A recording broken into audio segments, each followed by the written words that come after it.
Their images are etched in the earth, and legends proclaim they created the wonders of the world. From fictionalized villains to real-life heroes, through scriptures, folklore, and mythology, they are woven into the fabric of history. Giants are the personification of all the problems that mankind must overcome in this hostile world. They're in our fairy tales and our nightmares. Giants are relevant to us because they tell us about our own past. Legends tell how their colossal strength moved mountains and how their iron will could move a nation. We naturally change these stories in a way that helps us understand the world at our time. They represent the struggle between good and evil in ancient religions, and they remind us all of the undeniable power of the human spirit. Giants, friend or foe, next on the History Channel. 50 feet tall, the strength of 200 men, the fortitude of a Roman army.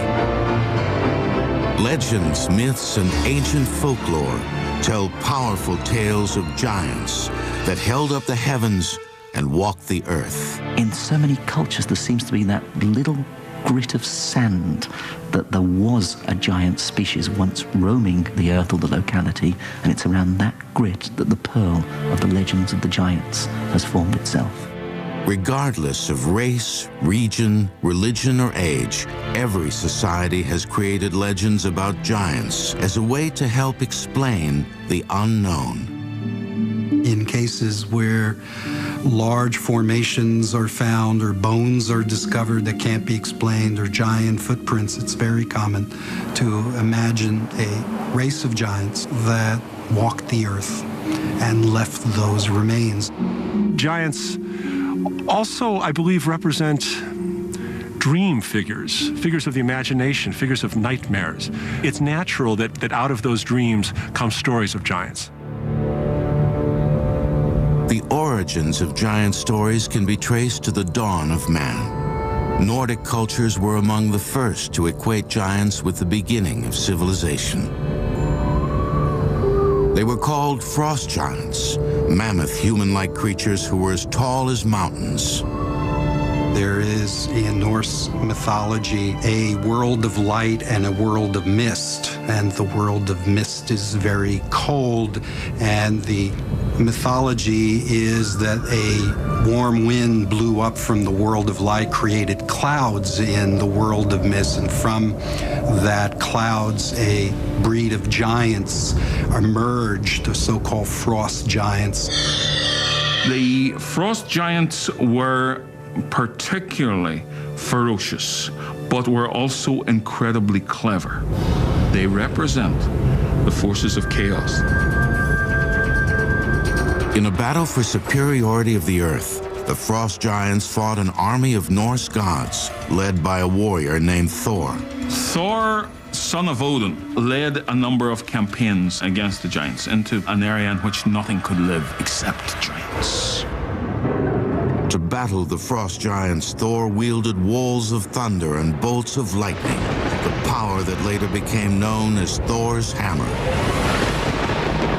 The threat of the frost giants and also of the lesser and more barbaric storm giants had been known for quite some time. And so the heroes were gathered together so that they could fight the giants. Thor, along with the other gods, fought a ferocious fight against the frost giants. Ultimately, it was the wisdom of Thor's father that persuaded the frost giants to surrender.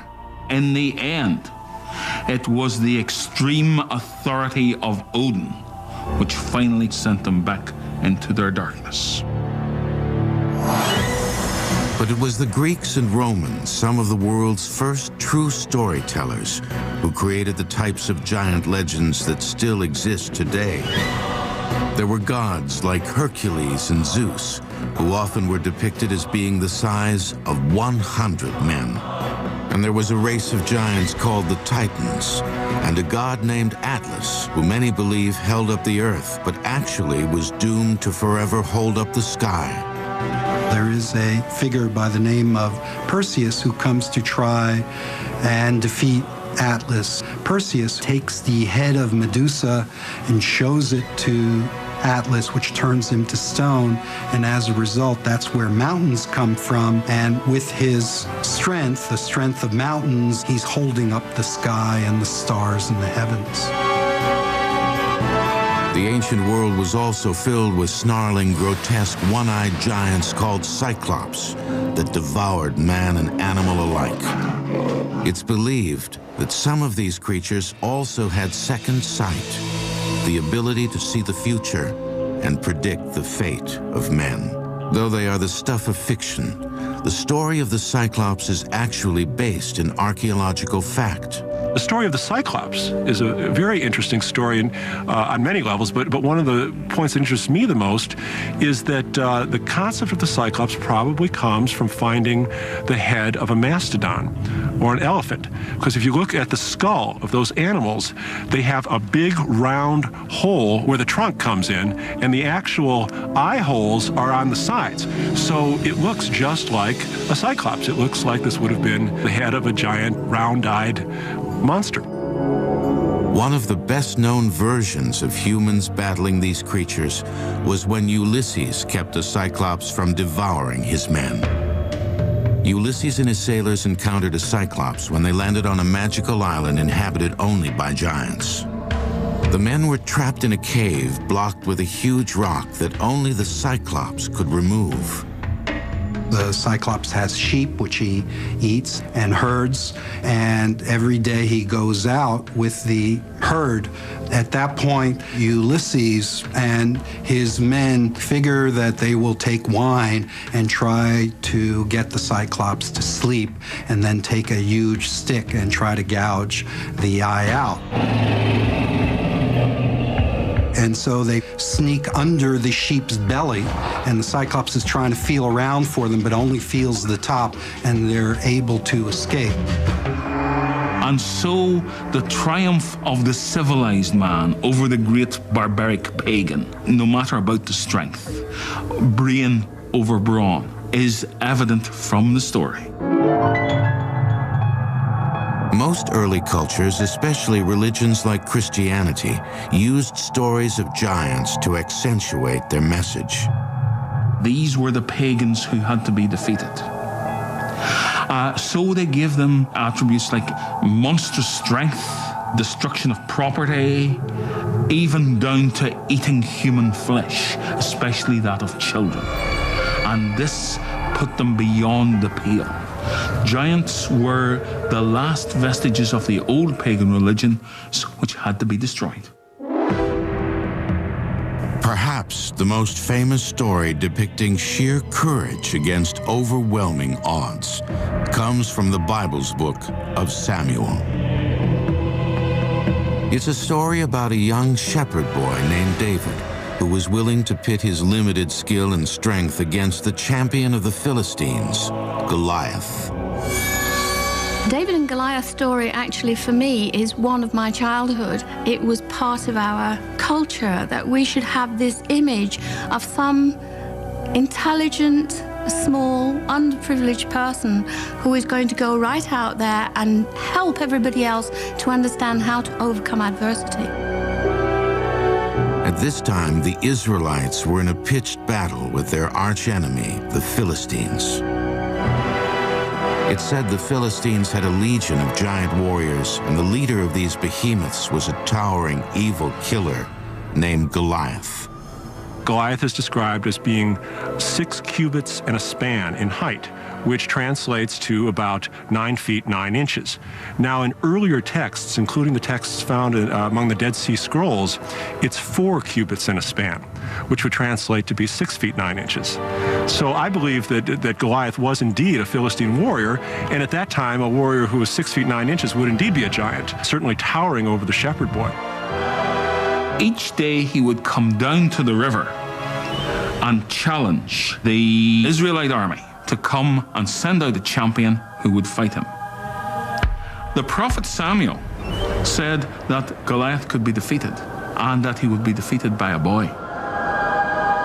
David volunteered to take on Goliath, armed only with his slingshot.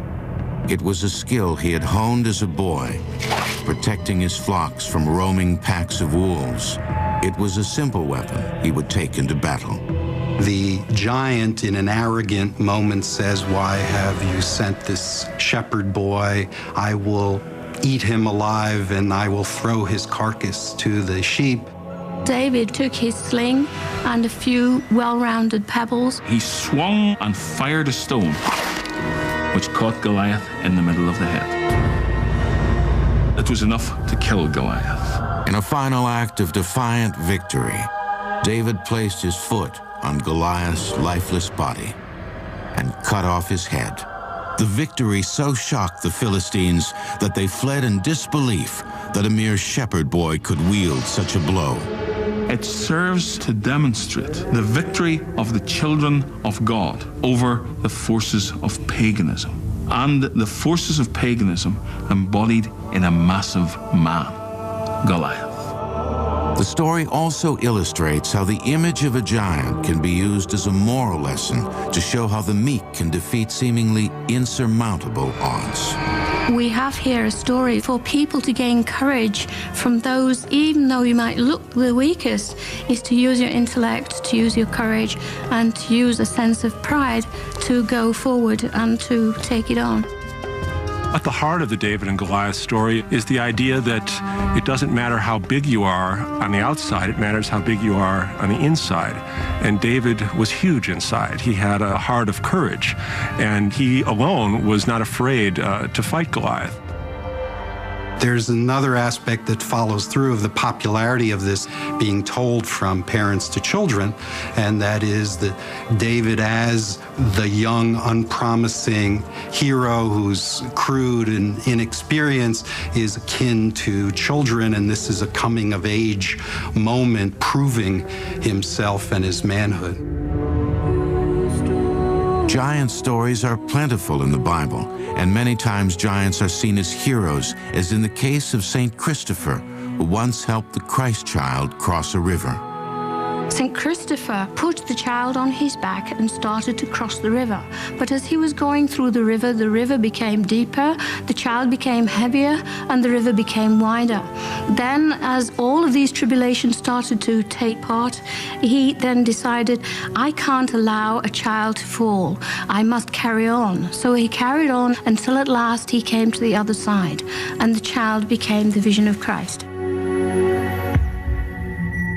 But giants were not just relegated to the land of morality tales in ancient religions.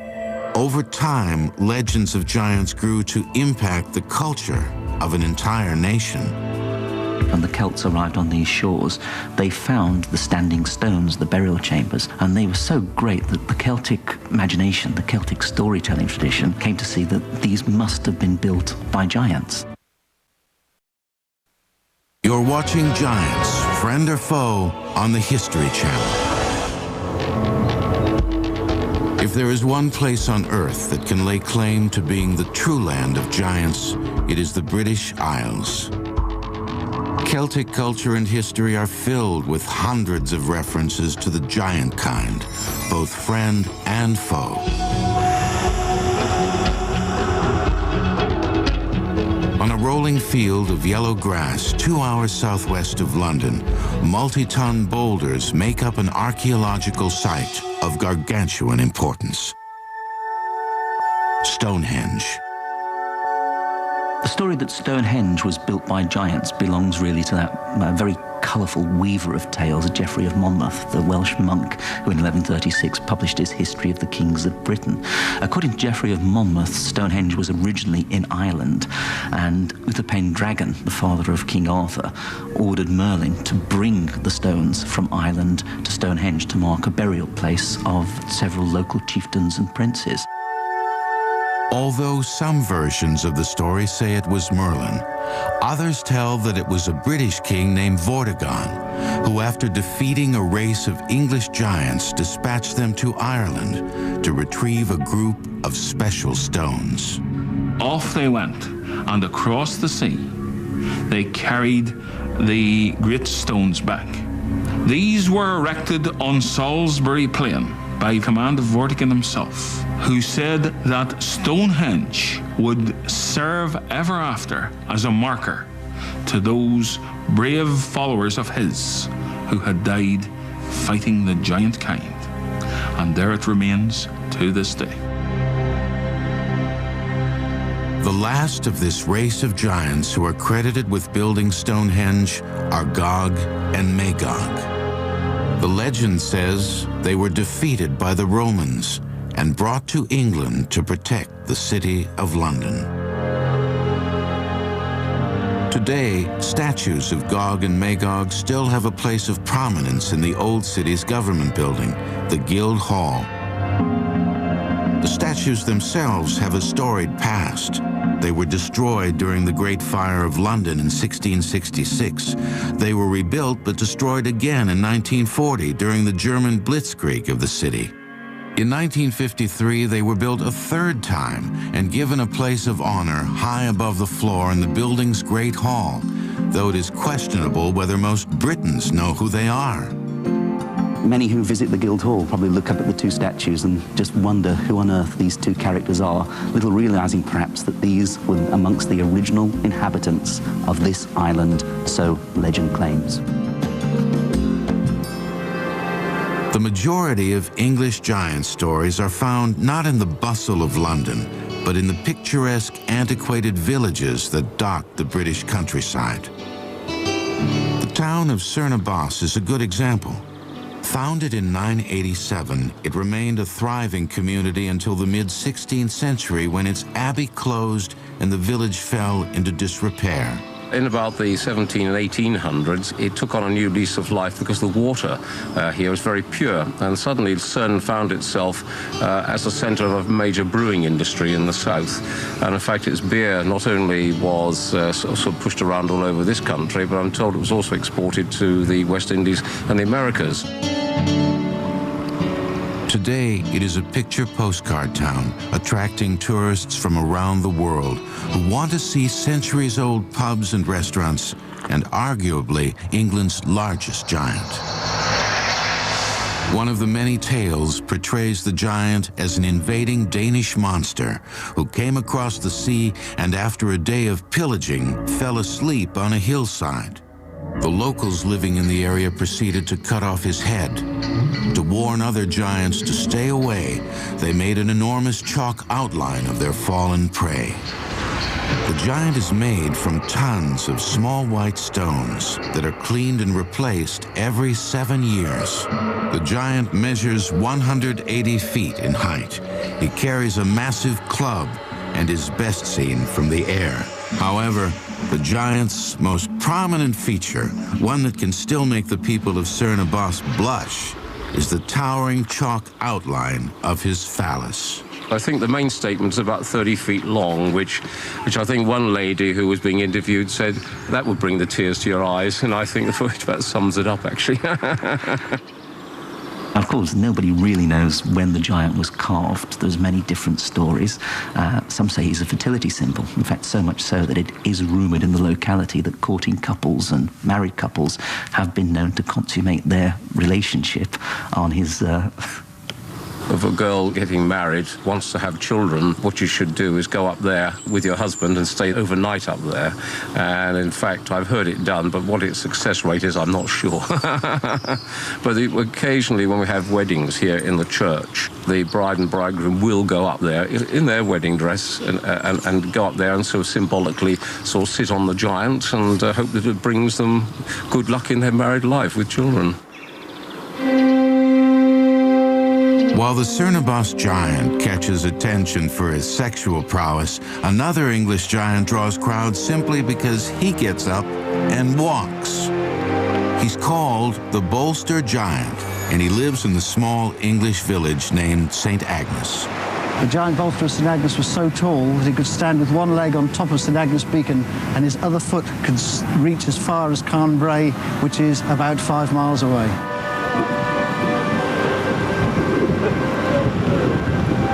Every May, the people of the town bring out the effigy of the giant and parade him along the towering cliffs above the sea, a place where the locals say they see the face of the giant on the side of mountains.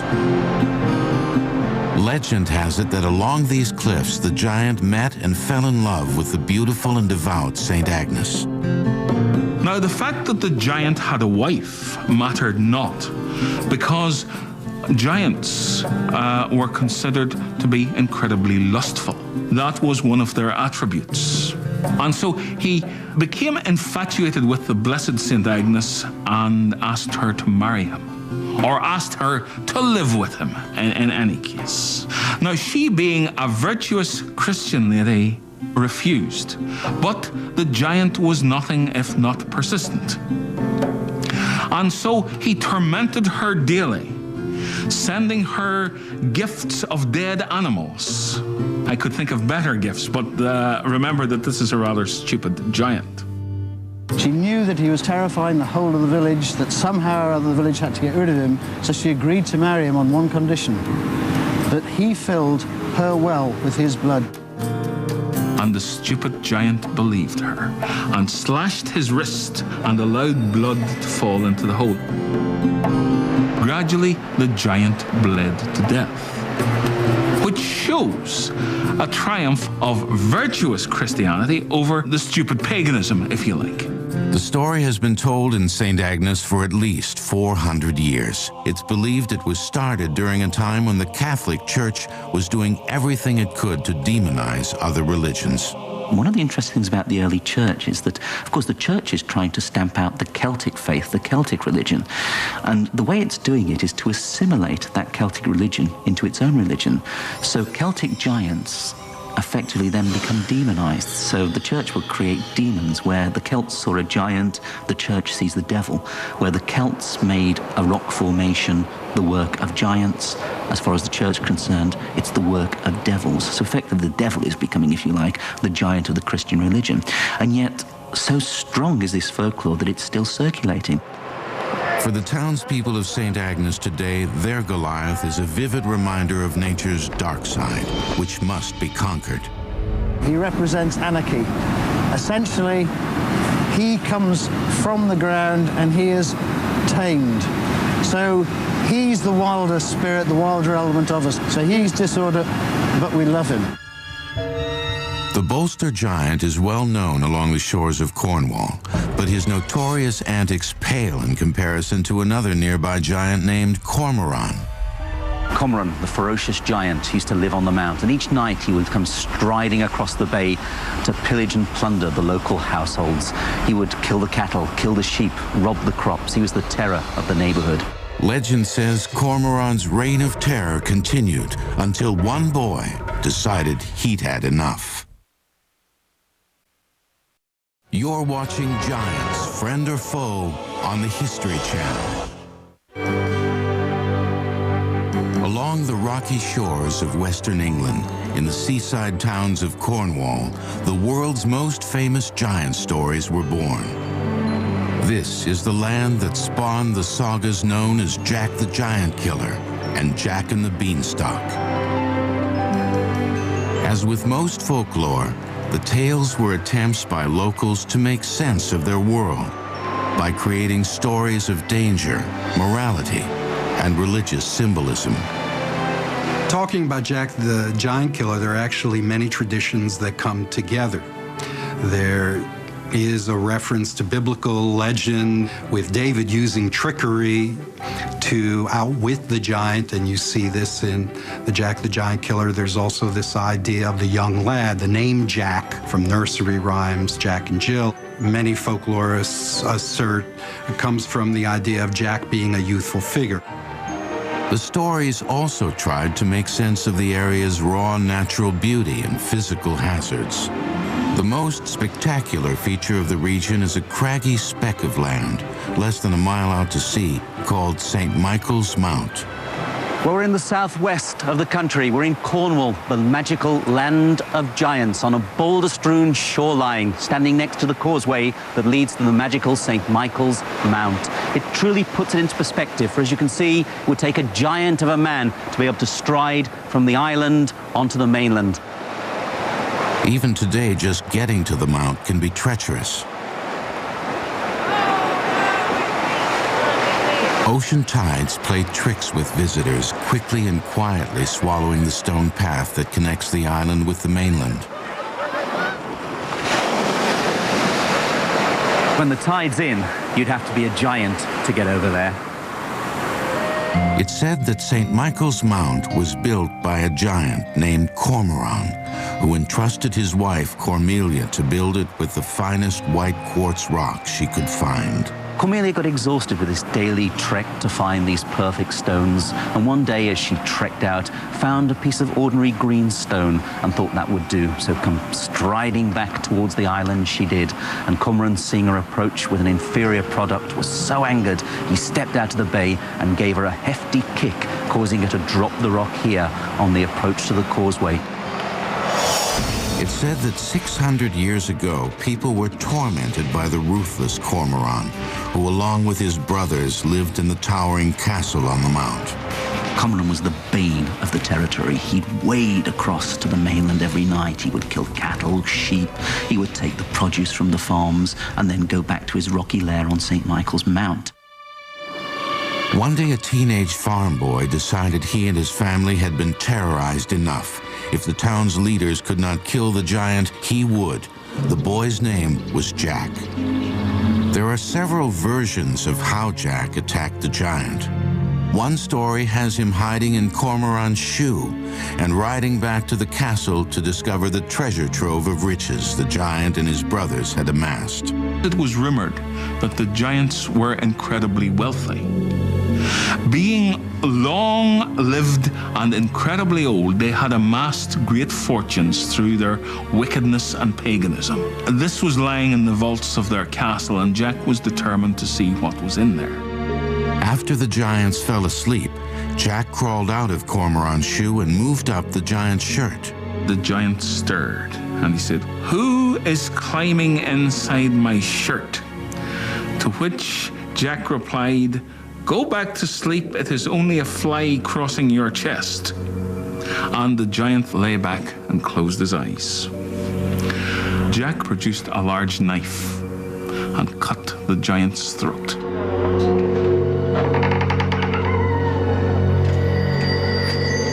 Jack went down into the basement, which was piled high with gold and silver.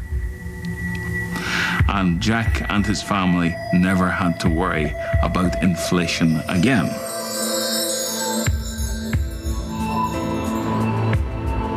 Another version of the story has Jack brave the frigid North Atlantic waters and swim to St. Michael's Mount.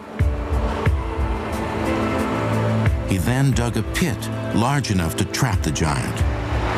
At this point, Jack the Giant Killer blew his horn and roused the sleeping Titan. And Cormoran looked to see who it was that had disturbed his slumber and saw Jack standing on the other side of the deeper pit. So he utters to Jack the threat, "You saucy villain, how dare you disturb my rest? I shall broil thee for my breakfast." And so saying, he races at Jack and tumbles headlong into the deep pit. Jack then picks up his pickaxe and embeds it deep into Cormoran's skull and kills him outright. When the villagers heard the youth had killed Cormoran, they dubbed their hero with a title, Jack the Giant Killer.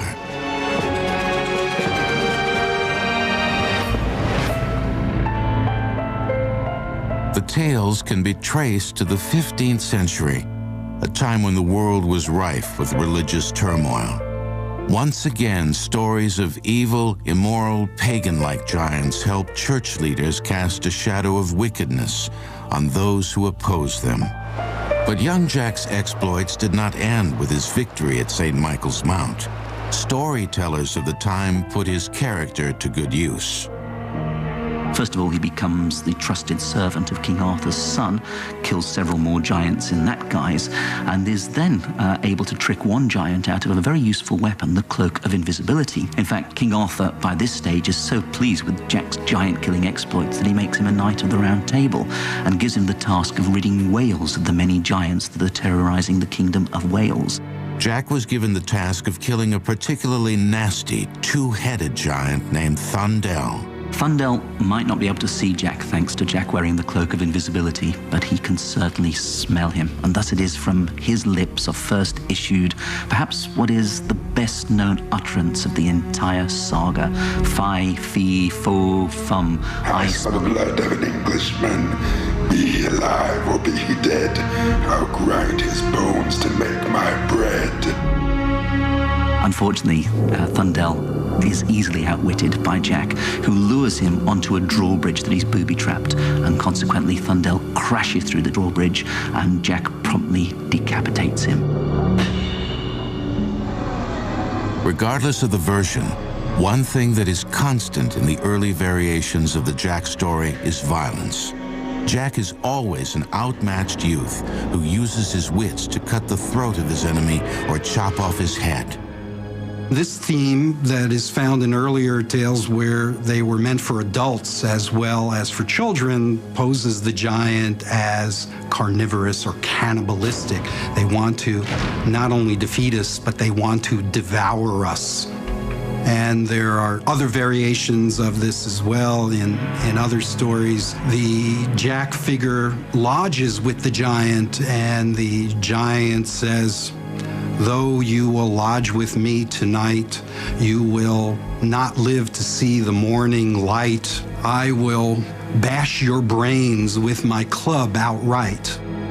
But during the 19th century Victorian era, the character of Jack the Giant Killer suddenly changed.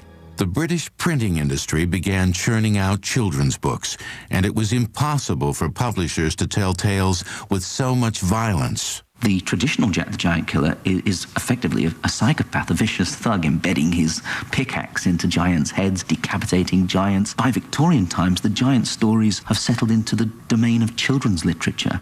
Jack was no longer a noble giant killer with King Arthur's court.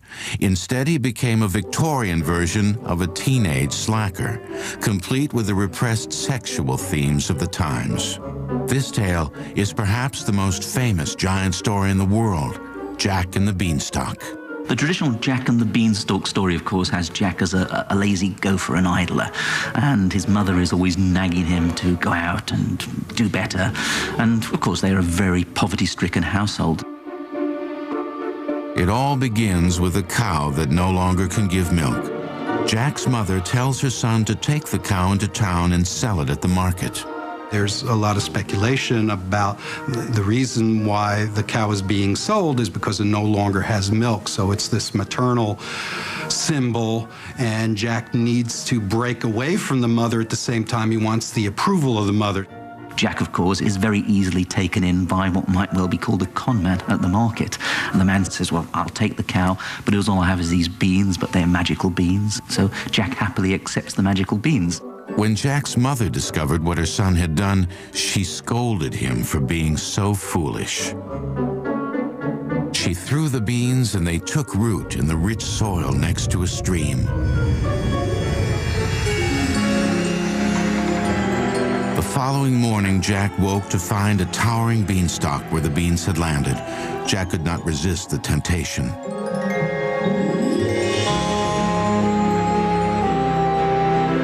The great psychologist Bruno Bettelheim, in his book, The Uses of Enchantment, offers a very detailed and elaborate what I would call a Freudian analysis of the story, emphasizing the idea that it's about a boy breaking away from his mother and moving into sexuality as an adult male. And of course, the concept is the cow no longer gives the milk. You know, the mother doesn't give the milk.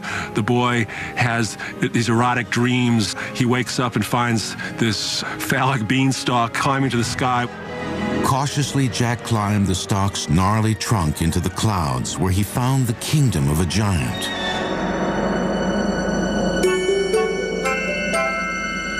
Firstly, he escapes with money, Secondly, he escapes with a goose that lays a golden egg. And the last time, it is a golden harp which sings to the giant. But this time, the harp calls out, "Master, master, someone is stealing me." And the giant wakes up and pursues Jack to the top of the beanstalk. Jack suddenly acquires the heroic virtues of Jack the Giant Killer, manages to shin down the beanstalk and chop down the beanstalk, causing the giant to fall to his death. And Jack and his mother live happily ever after on the proceeds which he has got in the giant's kingdom.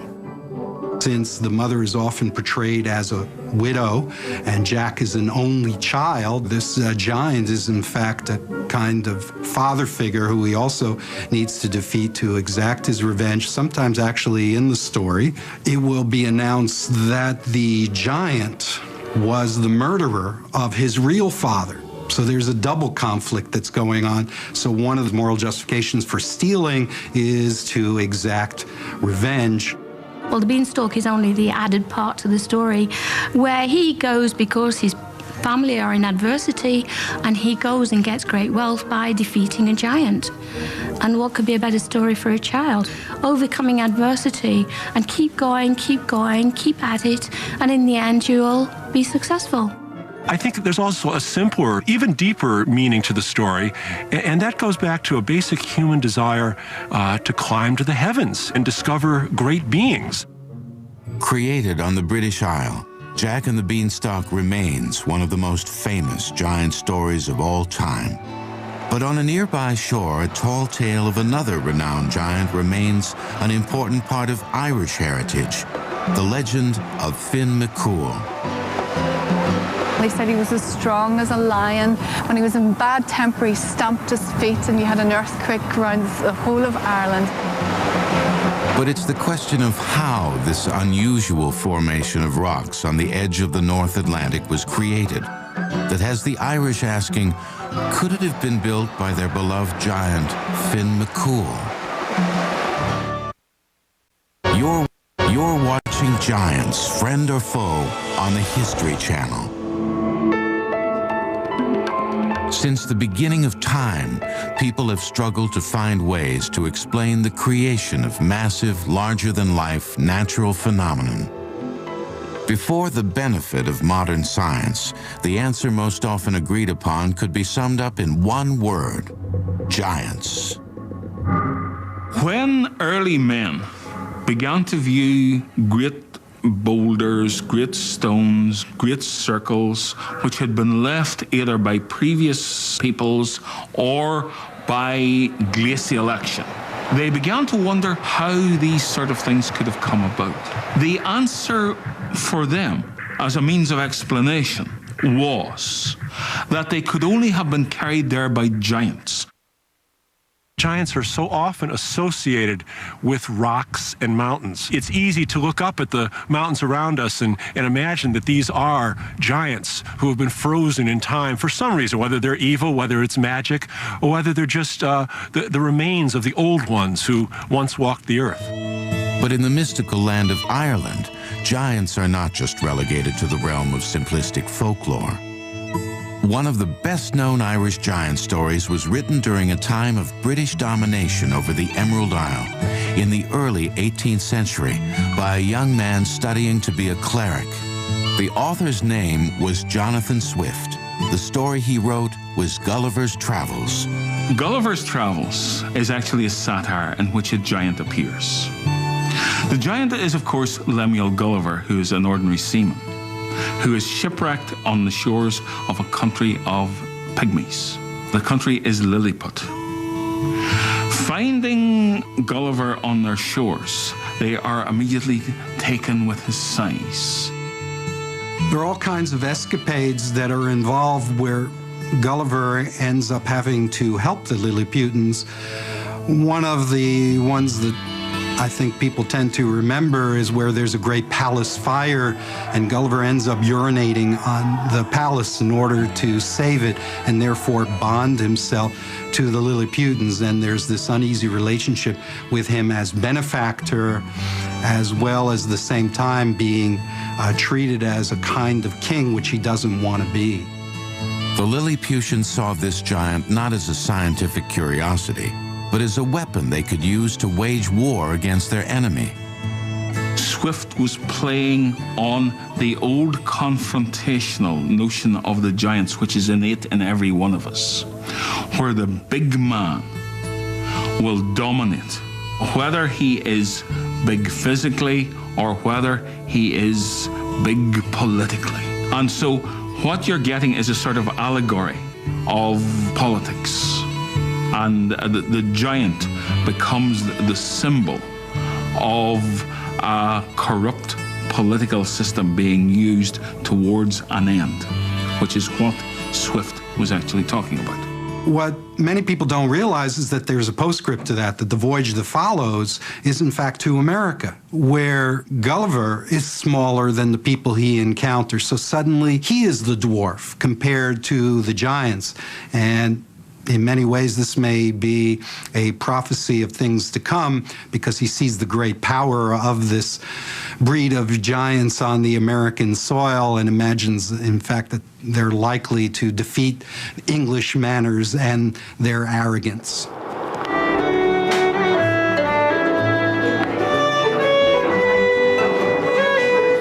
Along the coast of Northern Ireland, near the town of Bushmills, folk musicians fill the pubs with the soundtrack of storytelling tradition.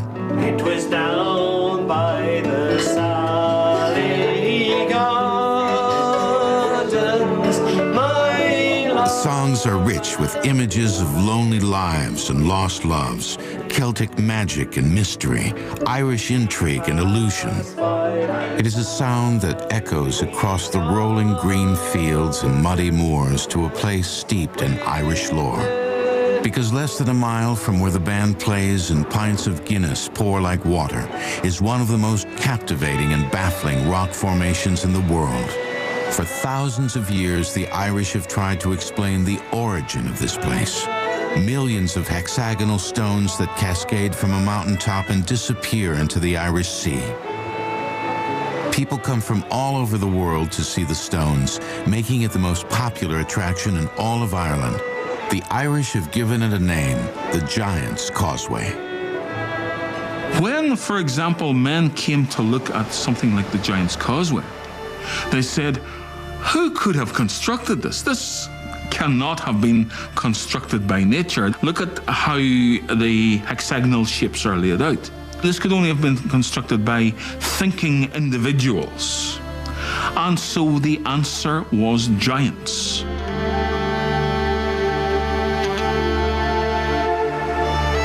The scientific explanation is the stones at the Giant's Causeway were made by a volcanic eruption millions of years ago. When the hot lava was quickly cooled in the frigid seawater, the unique shape of the stones was formed. The causeway was the perfect place for the imaginations of early Irish storytellers to take flight.